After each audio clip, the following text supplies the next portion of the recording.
Shalom, salam bahagia buat Bapak Ibu, saudara-saudara jemaat Tuhan dimanapun berada. Secara khusus bagi segenap warga Gereja Toraja, selamat bersuka cita hari ini merayakan ulang tahun Gereja Toraja yang ke-79. Saudara yang dikasihi oleh Allah, kita berjumpa lagi dalam Renungan Harian Toraya. Hari ini Rabu 25 Maret 2026. Bagian bacaan firman Tuhan yang hendak kita baca adalah dari Injil Matius pasal 22 ayat 23 sampai 33. Dalam sukacita mendengarkan firman Tuhan ini, merenungkannya, mari kita mohon pertolongan Tuhan. Kita berdoa. Bapa kami dalam kerajaan surga, Bapa yang sungguh baik yang terus mengasihi kami. Di momen sukacita hari ini kami rindu mendengarkan firman-Mu. Biarlah lewat firman ini kami bersama-sama semakin menyandarkan diri kami kepada Tuhan dan menjalani hidup kami dalam iman bahwa hari ini kami melakukan apa yang berkenan kepada Tuhan. Terpujilah Engkau, di dalam Kristus kami berdoa. Amin. Saudara-saudara, Injil Matius pasal 22 ayat 23 sampai 33 berbicara tentang pertanyaan orang Saduki tentang kebangkitan. Pada hari itu datanglah kepada Yesus beberapa orang Saduki yang berpendapat bahwa tidak ada kebangkitan. Mereka bertanya kepadanya, "Guru, Musa mengatakan bahwa jika seorang mati dengan tiada meninggalkan anak, saudaranya harus kawin dengan istrinya itu dan membangkitkan keturunan bagi saudaranya itu. Tetapi di antara kami ada 7 orang bersaudara. Yang pertama kawin, tetapi kemudian mati. Dan karena ia tidak mempunyai keturunan, ia meninggalkan istrinya itu bagi saudaranya. Demikian juga yang kedua dan yang ketiga sampai dengan yang ketujuh. Dan akhirnya sesudah mereka semua, perempuan itu pun mati. Siapakah di antara ketujuh orang itu yang menjadi suami perempuan itu pada hari kebangkitan? Sebab mereka semua telah beristrikan dia." Yesus menjawab mereka, "Kamu sesat, sebab kamu tidak mengerti kitab suci maupun kuasa Allah. Karena pada waktu kebangkitan, orang tidak kawin dan tidak dikawinkan, melainkan hidup seperti malaikat di surga. Tetapi tentang kebangkitan orang-orang mati, tidakkah kamu baca apa yang difirmankan Allah ketika ia bersabda, 'Akulah Allah Abraham, Allah Ishak, dan Allah Yakub.' Ia bukanlah Allah orang mati, melainkan Allah orang hidup." Orang banyak yang mendengar itu takjub akan pengajarannya. Demikian firman Tuhan. Kita merenungkan bacaan firman Tuhan ini dengan tema takjub akan pengajarannya. Takjub akan pengajaran Yesus.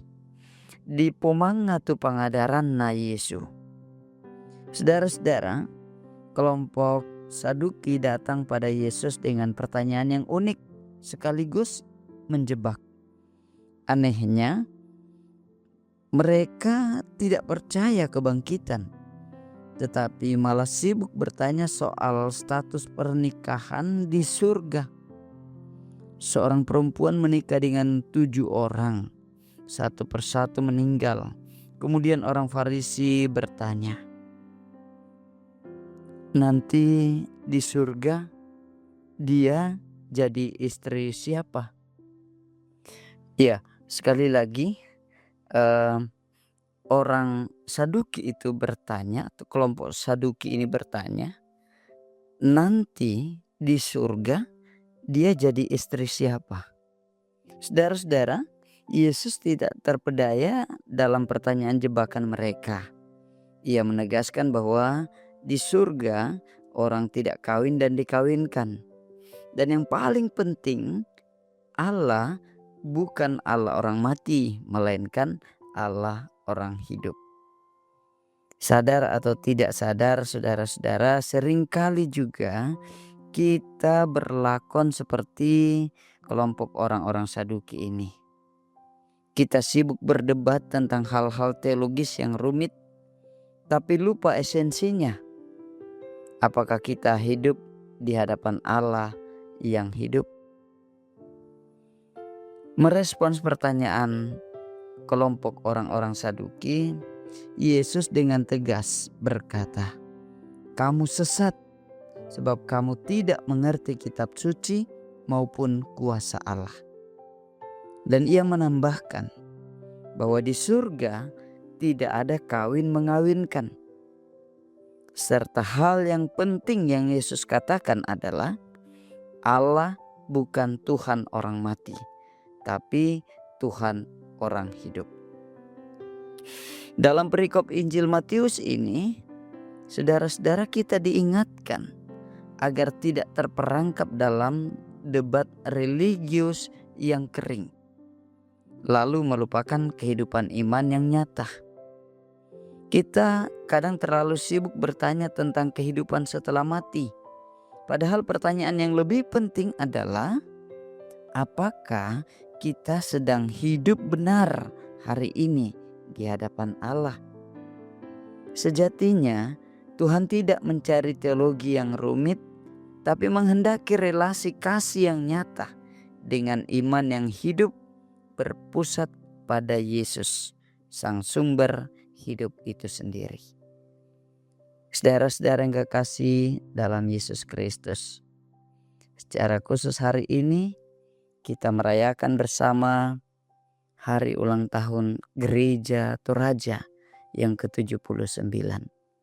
Mari kita terus berdoa kiranya Gereja Toraja juga menyatakan pengajaran Allah yang membuat orang-orang terus takjub karena pengajaran Yesus Kristus yang disampaikan adalah pengajaran kehidupan. Terpujilah Allah. Amin. Mari kita berdoa. Ya Allah, Bapa di surga, hari ini kami bersuka cita mendengarkan firman-Mu. Kami bersama-sama berdoa, kiranya firman-Mu semakin menyapa kami, meneguhkan kami untuk menyatakan bahwa kami hidup benar di hadapan Allah yang hidup, di hadapan Allah kami. Terpuji kekal Engkau Tuhan, memberkati umat-Mu, anak-anak-Mu yang mendengarkan firman-Mu dan menolong mereka dalam berbagai aktivitas mereka, dalam setiap kegiatan mereka. Yang bersuka cita Tuhan berkati, mereka yang berduka Tuhan juga kuatkan dan hiburkan, mereka yang bergumul Tuhan melawat mereka.